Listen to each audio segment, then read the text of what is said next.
Buongiorno. We're cooking Italian for lunch today, and I'm all smiles about it. Milk Street spent months in Italy compiling their latest cookbook, Backroads Italy. Editorial director J.M. Hirsch grated a ton of Parmesan cheese in the making of this book.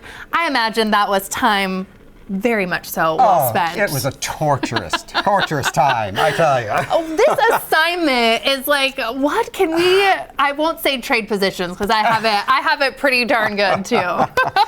It was a delicious assignment, let me tell you. Okay, well, today is also a delicious assignment. So what are you making for me today? We are making pasta alla Felice, which is from a Roman restaurant. It's named for the man who opened the restaurant about 100 years ago. He wanted a no-cook pasta sauce. Oh, yeah. I don't think I've ever made a no-cook pasta sauce. So what do you mean by that? Let's go. So we have some spaghetti boiling away here, okay? And what we're going to do is we have some halved cherry tomatoes. Delicious. Okay? We're just going to dump them into our bowl. Oh. I mean, this is a pretty simple recipe here. Oh my gosh. We've got a little bit of salt, pepper, and sugar. The sugar just kind of tames the acidity of the tomatoes just a little bit. Okay. Okay. And we have a little bit of olive oil. I imagine you need to make sure too that it's high quality olive oil. Make sure you get some good extra virgin olive oil. Yes, exactly.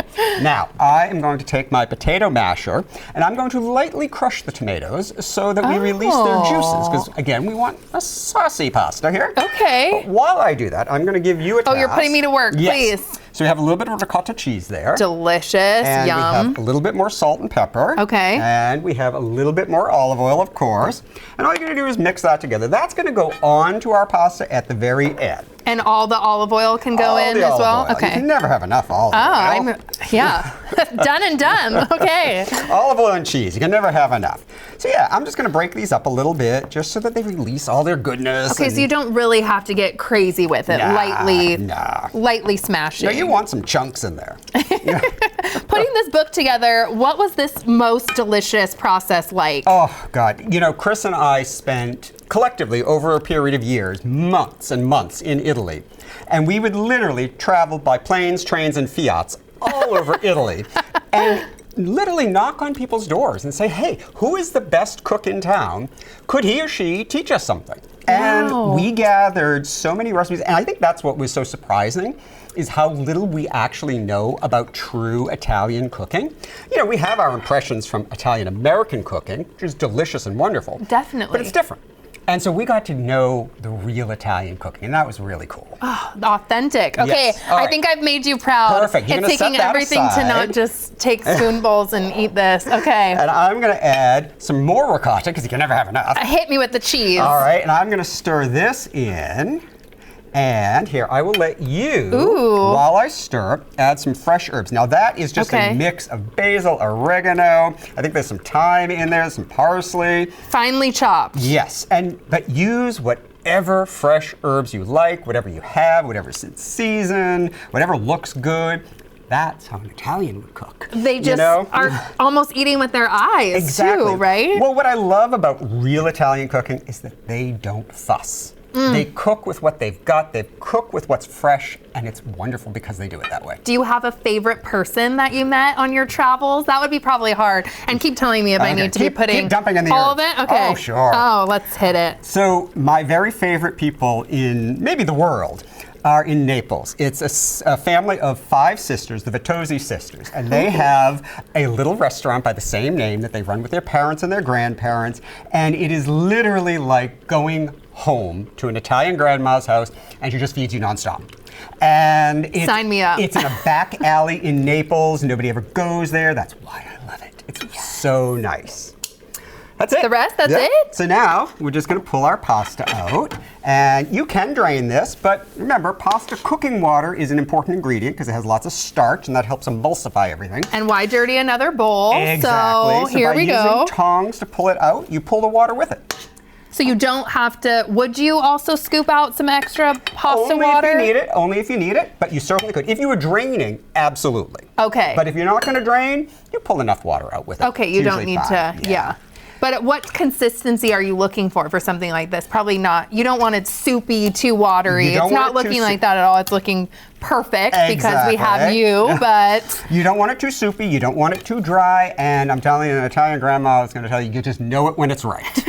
Okay? Like I say, they do not fuss. Oh my gosh. And what do we get wrong that you feel like with compared to like real Italian food? Like, are there any like misconceptions? A lot of them. A lot. You know, and that was one of the joys about traveling across Italy is learning all of these things. You know, because we're most familiar with Italian American cooking, we have kind of misconceptions about what Italian cooking is in Italy. I gotta get you some tomatoes. Oh, yes. And don't skimp on the tomatoes.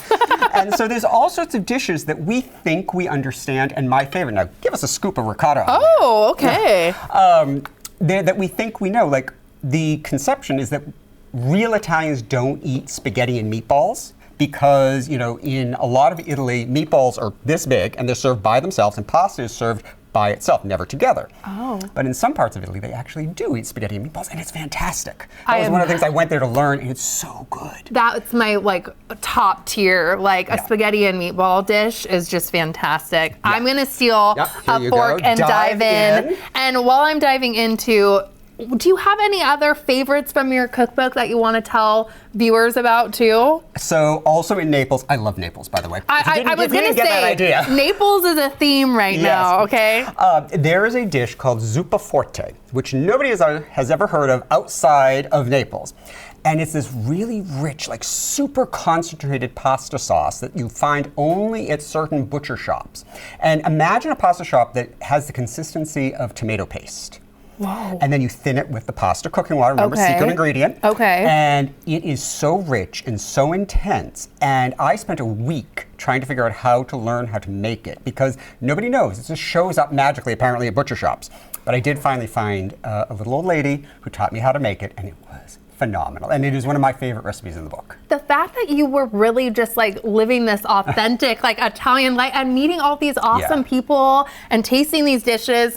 This dish is, this might be my new favorite. So fresh, all the herbs, like everything, you can taste every single ingredient. The ricotta though, on the top. Makes everything better, exactly. Wow, thank you so much. Cheers, we so appreciate you being here. Thank you. The New Day Northwest Kitchen is brought to you by Safeway.